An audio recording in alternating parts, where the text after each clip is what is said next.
बिस्मिल्लाहिर्रहमानिर्रहीम। अस्सलाम वालेकुम। उम्मीद है आप सब लोग ठीक होंगे। जी तो क्लास 9 की केमिस्ट्री है। हमने इसकी लेक्चर सीरीज़ का आगाज़ किया हुआ है। हम पढ़ रहे हैं इसका चैप्टर 2 इस एटॉमिक स्ट्रक्चर। इसको हम काफ़ी डिटेल में स्टडी कर रहे हैं। लास्ट टाइम हम लोगों ने इसके अंदर पढ़ा था डिस्कवरी ऑफ इलेक्ट्रॉन्स तक। ठीक है, अगर आपने वो लेक्चर नहीं देखा, नीचे डिस्क्रिप्शन बॉक्स में लिंक मिलेगा आपको, आप जाके सारे लेक्चर्स जो हैं वो डिटेल में देख सकते हैं। बहुत अच्छे से समझा रही हूँ, उम्मीद है आपको बहुत अच्छे से समझ आएगी। वीडियो को स्किप नहीं करना वरना आपको सही तरह से समझ नहीं आएगी। और अच्छी लगे तो वीडियो तो आप लाइक कर दिया करें, आगे भी शेयर किया करें ताकि ज़्यादा से ज़्यादा बच्चे जो है वो फ़ायदा उठा सकें। जी तो स्टूडेंट्स, पेज नंबर हमारे पास केमिस्ट्री की 9th क्लास की बुक का पेज नंबर 20 है और टॉपिक है हमारे पास डिस्कवरी ऑफ प्रोटॉन। इससे पहले डिस्कवरी ऑफ इलेक्ट्रॉन हम काफ़ी डिटेल में पढ़ चुके हैं। अगर आपने वो नहीं देखा तो आप देख सकते हैं। ठीक है, तो अभी हमारे पास है कि प्रोटॉन्स की दरियाफ्त कैसे हुई। देखें, लिखा हुआ है the presence of positive charge particle in an atom had been first observe by E Goldstein in 1886। 1886 में ई गोल्स्टन ने पहली दफ़ा इस चीज़ को ऑब्जर्व किया था कि एटम के अंदर कुछ पॉजिटिव चार्ज पार्टिकल्स जो हैं वो मौजूद हैं। It was based on the concept, इसकी बुनियाद जो है इस नज़रिए पे थी कि जो एटम्स हैं वो इलेक्ट्रिकली न्यूट्रल हैं, having same number of positive and negative charges. इसके अंदर पॉजिटिव और नेगेटिव चार्जेस की जो तादाद है वो सेम है। He perform a series of experiment with a gas discharge tube having a perforated cathode. अच्छा, अब यहाँ पे उन्होंने क्या किया, जैसे कि हमारे पास इलेक्ट्रॉन की डिस्कवरी जब हुई थी उसके अंदर भी उन्होंने एक गैस ट्यूब यानी डिस्चार्ज ट्यूब का यूज़ किया था, जिसमें उन्होंने गैस जो है वो यूज़ की थी। ठीक है, और इसके अंदर दो इलेक्ट्रोड लगाए थे जिसमें हमारे पास एक था कैथोड और एक था एनोड। एनोड के ऊपर पॉजिटिव चार्ज था, कैथोड के ऊपर जो है वो नेगेटिव चार्ज था।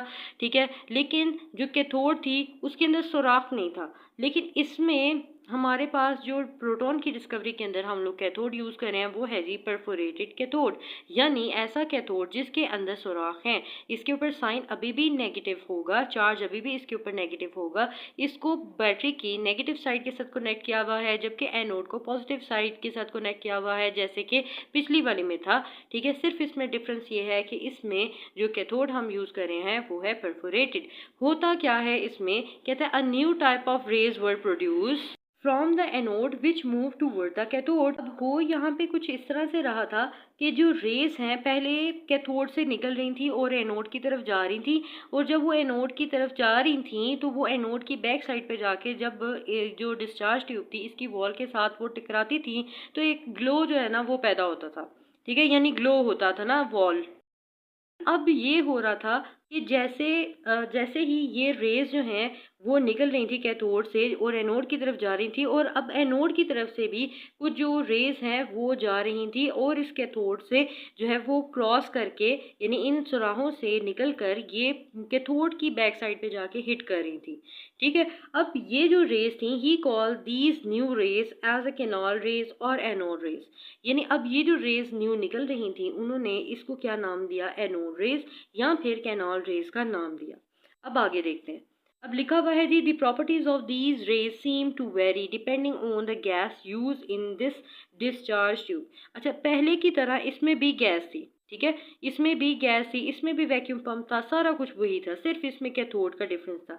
अब कहते हैं कि इसकी जो प्रॉपर्टीज हैं यानी ये जो न्यू रेज हमारे पास एनोड रेज या कैनॉल रेज जो नाम दे रहे हैं, ये जो थी इनकी प्रॉपर्टीज जो है ना वो डिपेंड करती थी कि जो गैस हम इसके अंदर यूज़ कर रहे थे यानी इस डिस्चार्ज ट्यूब के अंदर जो गैस यूज़ हो रही थी उस पर डिपेंड करती थी। In fact what he discovered was gas ion. कहता है कि असल में उसने डिस्कवर क्या किया था, उसने गैस आयन्स जो हैं उनको डिस्कवर किया। And this also included hydrogen ion. अब इसमें हाइड्रोजन आयन भी शामिल थे। अब हाइड्रोजन आयन्स क्या थे इसको हम आगे चल के देखते हैं। अब देखें, कहते हैं Goldstein at that time knew nothing about its significance. लेकिन गोस्टन को अभी इस बारे में पता नहीं था इसकी अहमियत क्या है। In 1917 में Rutherford performed experiments which proved that the hydrogen nucleus is present in other nuclei। ये रदरफोर्ड ने जब एक्सपेरिमेंट परफॉर्म किए तो इस बात को साबित ये बात जो है वो साबित हुई कि हाइड्रोजन न्यूक्लियस जो है वो दूसरे एटम्स के अंदर भी जो है ना वो मौजूद होगा। इसके बाद क्या है जी, Rutherford thought that a hydrogen nucleus और a proton must be fundamental building block of all nuclei. जी, तो यहाँ पे हमें ये बता रहा है कि रदरफोर्ड ने ये सोचा कि दैट अ हाइड्रोजन न्यूक्लियस और अ प्रोटॉन, यानी हाइड्रोजन न्यूक्लियस असल में क्या थे, प्रोटॉन्स थे, must be a fundamental building block of all nuclei, यानी जितने भी न्यूक्लियस हैं उसमें ये एक इम्पॉर्टेंट जो है ना हिस्सा होगा, इम्पॉर्टेंट पार्ट होगा, ठीक है। And also possibly a new fundamental particle as well, और एक हमारे पास अहम पार्टिकल भी होगा। तो ये था हमारे पास क्या, कि प्रोटॉन को कैसे डिस्कवर किया गया और इसमें क्या क्या चीज़ें यूज़ हुई। उम्मीद है आपको ये लेक्चर आज का बहुत अच्छे से समझ आ गया होगा।